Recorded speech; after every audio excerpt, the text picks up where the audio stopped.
Silchar news 24 এর আরেকটি নতুন ভিডিওতে আপনাদেরকে স্বাগতম জানাই। আজকের এই ভিডিওতে বিশেষ কয়েকটি গুরুত্বপূর্ণ খবর নিয়ে আসলাম। আজকের প্রথম খবরটি হলো রাজ্যবাসীর জন্য এসেছে একটি দারুণ সুখবর। আসাম সরকারের তরফ থেকে একটি ভালো খবর ঘোষণা করা হয়েছে। যে সকল লোকেদের ঘরে একটি মাত্র সরকারি চাকরি নেই তাদেরকেও সরকারি চাকরি প্রদান করা হবে। আসাম সরকারের নতুন নিয়ম অনুযায়ী যাদের ঘরে সরকারি চাকরি নেই তাদের জন্য 10% সরকারি চাকরির রিজার্ভ থাকিবে। সরকারি চাকরি প্রত্যাশী লোকেদের জন্য রাজ্যের মুখ্যমন্ত্রী ডক্টর হেমন্ত বিশ্ব শর্মার বৃহৎ ঘোষণা। এরপরের খবরটি হলো নির্বাচনের প্রাক্কনেতে একটি রিপোর্ট প্রকাশ করা হয়েছে। এই রিপোর্ট অনুযায়ী ভারতীয় জনতা পার্টির তরফ থেকে নির্বাচনের পূর্বেই প্রায় 100 কোটি টাকার বিজ্ঞাপন লাগানো হয়েছে। অর্থাৎ গুগল, ইউটিউব, ফেসবুকের মাধ্যমে বিজেপি পার্টির তরফ থেকে প্রায় 100 কোটি টাকার বিজ্ঞাপন চালানো হয়েছে। আপনারা গুগল, ইউটিউবের মাধ্যমে বিজেপি পার্টির বিজ্ঞাপন দেখেছিলেন নাকি কমেন্ট করে নিশ্চয় জানাবেন। এরপরের খবরটি হলো রেল যাত্রীদের জন্য এসেছে একটি ভালো খবর। ভারতীয় রেলওয়ে বিভাগের তরফ থেকে জানানো হয়েছে এবার থেকে রেলের ওয়েটিং টিকিট ক্যান্সেল করার জন্য যাত্রীদের এক্সট্রা চার্জ দিতে হবে না। ভারতীয় রেলওয়ে বিভাগের নতুন নিয়ম অনুযায়ী এবার থেকে ওয়েটিং টিকিট ক্যান্সেল করিলে যাত্রীদের মাত্র 60 টাকা চার্জ দিতে হবে। এরপরের খবরটি হলো হোয়াটসঅ্যাপ ব্যবহারকারীদের জন্য এসেছে একটি বিশেষ খবর। শীঘ্রই ভারতে হোয়াটসঅ্যাপ বন্ধ হয়ে যেতে পারে বলে খবর এসেছে। কারণ হলো হোয়াটসঅ্যাপের তরফ থেকে জানানো হয়েছে ভারত সরকার যদি আমাকে মজবুর করে তাহলে আমি দেশ ছেড়ে দেব। ভারত সরকারের নতুন আইটি নিয়ম অনুযায়ী হোয়াটসঅ্যাপকে বলা হয়েছিল লোকেদের হোয়াটসঅ্যাপের মেসেজের ডাটা ভারত সরকারকে দেওয়ার জন্য, যার জন্য হোয়াটসঅ্যাপের তরফ থেকে জানানো হয়েছে যদি দেশ ছাড়তে হয় তাহলে দেশ ছেড়ে দেব, তবে ইউজারদের মেসেজের ডাটা দিতে পারবো না বলে মেটার তরফ থেকে জানানো হয়েছে। এরপরের খবরটি হলো আবার ঝড় তুফানে ব্যাপক ক্ষয়ক্ষতি বরাক উপত্যকার বিভিন্ন গ্রাম। ঝড় তুফানের ফলে বিদ্যুৎহীন এবং অন্ধকারে রয়েছে বরাক উপত্যকার বিভিন্ন গ্রাম এবং শহর বলে খবর এসেছে। এরপরের খবরটি হলো নির্বাচনের সময় বিভিন্ন দলের প্রার্থীর তরফ থেকে নির্বাচনী প্রচারের জন্য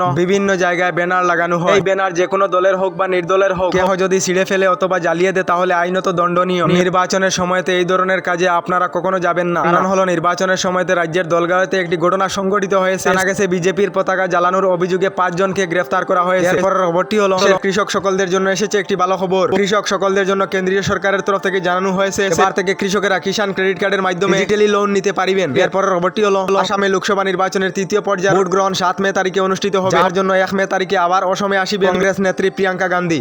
রাজ্যের আবহাওয়া বিজ্ঞান কেন্দ্রের তরফ থেকে রাজ্যবাসীকে সতর্কবাণী জারি করা হয়েছে। আবহাওয়া বিজ্ঞান কেন্দ্রের তরফ থেকে জানানো হয়েছে 29 এপ্রিল পর্যন্ত রাজ্যে ভারী বৃষ্টিপাতের সম্ভাবনা রয়েছে। তার সঙ্গে রাজ্যের বিভিন্ন জেলার জন্য আবহাওয়া বিজ্ঞান কেন্দ্রের তরফ থেকে ইয়েলো অ্যালার্ট জারি করা হয়েছে। প্রচন্ড গরমের মধ্যে রাজ্যে ভারী বৃষ্টিপাত হবে বলে জানানো হয়েছে। এরপরের খবরটি হলো গতকাল নির্বাচনের দ্বিতীয় পর্যায়ের ভোট গ্রহণ সম্পূর্ণ হয়েছে। এবার খবর এসেছে দ্বিতীয় পর্যায়ের ভোট গ্রহণের দিনে বিভিন্ন সমষ্টির বিভিন্ন কেন্দ্রে ইভিএম মেশিনে জালিয়াতি দেখা গেছে বলে খবর এসেছে। এরপরের খবরটি হলো আমাদের আসাম সরকার আবার নাকি 1000 কোটি টাকা ঋণ নেবে বলে খবর এসেছে। 30 এপ্রিল তারিখে আসাম সরকার আবার 1000 কোটি টাকা ঋণ নেবে বলে খবর এসেছে। এরপরের খবরটি হলো মূল্য বৃদ্ধি নিয়ে একটি খবর এসেছে। একজন মহিলা কেঁদে কেঁদে ভিডিওর মাধ্যমে জানিয়েছে মহিলার প্রতিদিনই গ্যাসের ঔষধ নিতে হয়, কিন্তু এই গ্যাসের ক্যাপসুলের পাতা আগে ছিল 200 কত টাকা, কিন্তু বর্তমানে 300 টাকার মতো হয়ে গিয়েছে। যার জন্য মহিলা জানিয়েছেন সরকারের মূল্য বৃদ্ধির কারণে সাধারণ মানুষেরা কিভাবে জীবনযাপন করবে। আমাদের ডেইলি খবরগুলি ভালো লাগলে আমাদের ভিডিওতে লাইক দিয়ে চ্যানেলটিকে সাবস্ক্রাইব করে